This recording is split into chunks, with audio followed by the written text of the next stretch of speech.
Chismis. Ito alam nyo naman si Ramon Tulfo, lagi lang ganito to. Babasahin ko lang ho ito mga bossing. No? Tingin ko balik tanaw lang din tong sinasabi o yung chismis na naman ni Ramon Tulfo. Madaming sinasabi si Tulfo, alam nyo naman no. Ito yung Mon Tulfo. Di ba?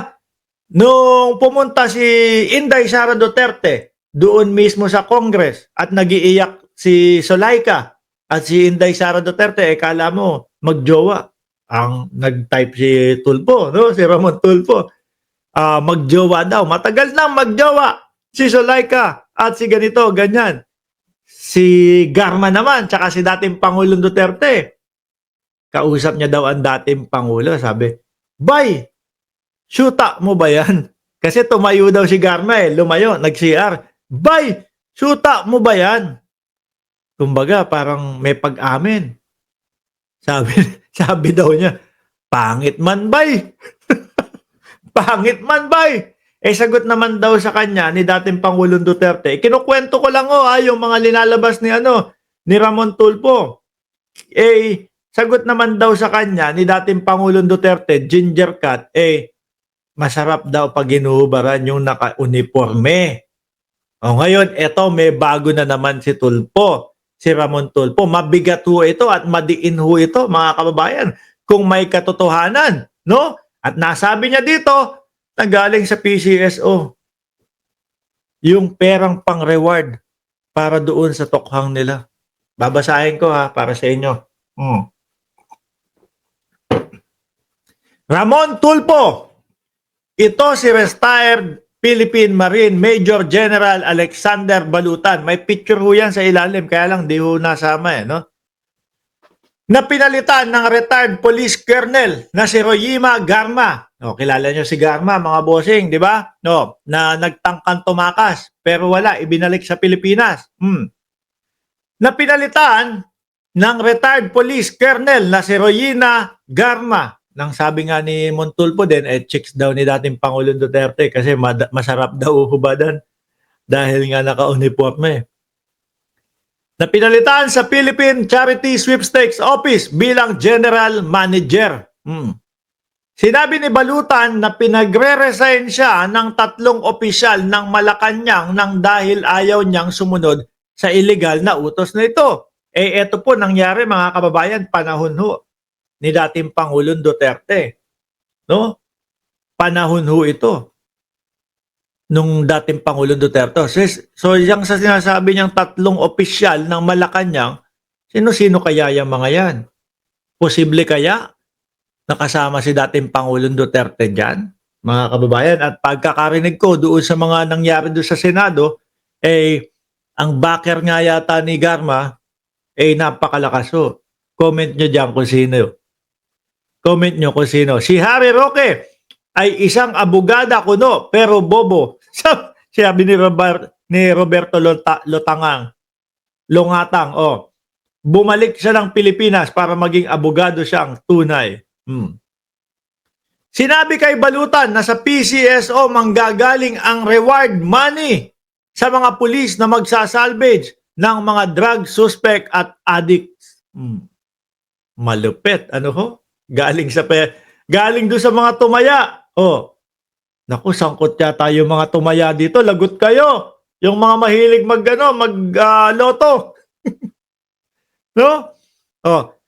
Inayawan niya ito dahil di niya maatim ang pagpatay ng mga taong walang laban.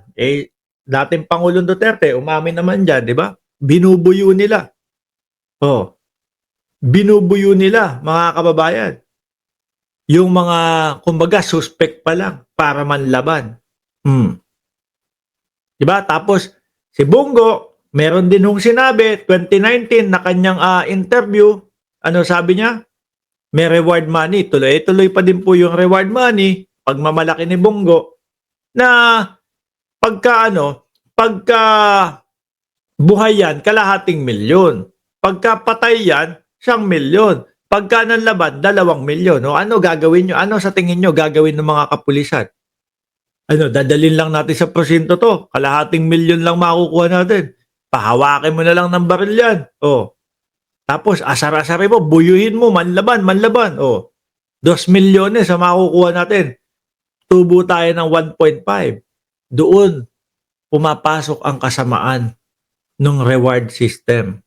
O tapos may naririnig pa tayo, mga kota-kota system, di ba? O, alam niyo po sa mundong ibabaw, mga kababayan, ang pinaka-importante at pinakakayamanan natin ay ang ating buhay. Ano po? Ating buhay. Mayaman ka man, meron ka mang mga magagarang sasakyan, malaki ang bahay mo, sandamukal ang pera mo. Hindi mo maubos-ubos. Pero kung nakaratay ka naman sa higaan, dahil may sakit ka, wala din. Kung patay ka naman, wala din. Di ba? Importante, ang pinaka-importanteng mayroon tayo dito sa mundong ibabaw ay ang ating buhay. Tapos makikita mo, ganun lang babawiin. Tapos makikita mo, maririnig mo, "Uy, nadamay 3 taong gulang, patay." Doon sa sa tokhang nila. Maririnig mo kay Bato de la Rosa, shit happens. Ano? Maririnig mo kay Bato de la Rosa, collateral damage. Di ho ba? Parang baliwala lang ho ang buhay. Tapos eto, maririnig natin may mga chismis na uiikot na ganito na sa PCSO kukuhanin yung mga pang-reward money para doon sa mga papatay na mga pulis o magsasalvage nung mga suspect pa lang. Due process, hindi nila ibinigay. Di ba? Pero ngayon, iyakan sila, sigawan sila ng due process daw, due process. Para kay dating Pangulong Duterte. Maswerte ang dating Pangulong Duterte. Binigyan siya ng due process. Especially, yung pag-aresto pa lang sa kanya. Yun ang pinakamahaba, pinakamatagal sa kasaysayan ng Pilipinas na arestuhan no. Binasahan na ng Miranda rights, nakaupo lang din doon. Di ba? Aarestuhin na, sasabihin ng anak, bawal hawakan, bawal hawakan. Naknatin na pa yun.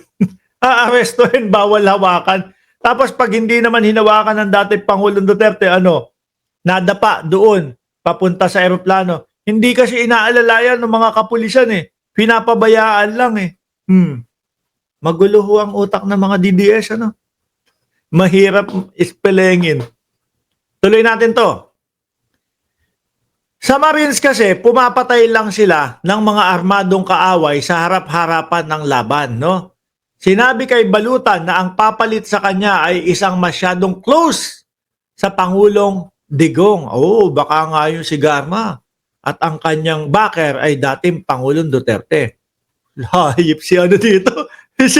si Montulfo, masyadong close. Ibig sabihin, binabayo. Ayan daw, Di ba? Ibang klase. Masyadong close. Sinabi kay Balutan na ang papalit sa kanya ay isang masyadong close kay Pangulong Digong. Masyadong close with close parenthesis. Ibig sabihin, binabayo. Shoot up man ni Dudong. Kasi masarap daw hubadan yung naka-uniforme. Sinabi ng mga 3 itlog. Sino-sino ba yung Sino naiisip niyong 3 itlog sa Malacanang? Kasi ang kasama ng dating Pangulong Duterte. Oy, may suled! Sino suled dyan? Hindi ko nakita, lumagpas sa mata ko Minsan lang may mapasok na suled dito. Ang mga laging kasama ng dating Pangulong Duterte, si Bungo. Di ba?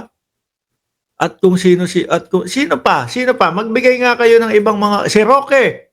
Hindi kaya kasama si Roque dyan? Sa 3 itlog?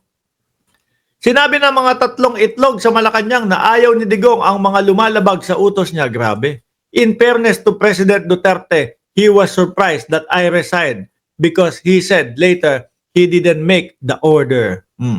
Pero huli na ang lahat. Dahil nakapag-resign na siya sa utos ng 3 itlog, in short, ginawan lang siya ng istorya. Ang 3 itlog ang kumita ng malaking pera noong panahon ni Garma bilang pinuno ng PCSO. Alam din nila marahil ang pagpatay kay Barayuga, no, dahil ayaw nitong maging bahagi sa illegal na pagpatay ng mga drug suspect. Si Barayuga at Balutan at maging si Eduardo Año ay noon DILG Secretary ay magkakaklase sa PMA. Sino yun? Yung tatlong itlog. Roque, Bato, Bongo? Sabi ni Maxi po. Roque, Bato, Bongo? Wala na din akong ibang naiisip eh. No? Wala na din ako ibang naiisip kundi yung tatlo na yan, mga kababayan. Anyway,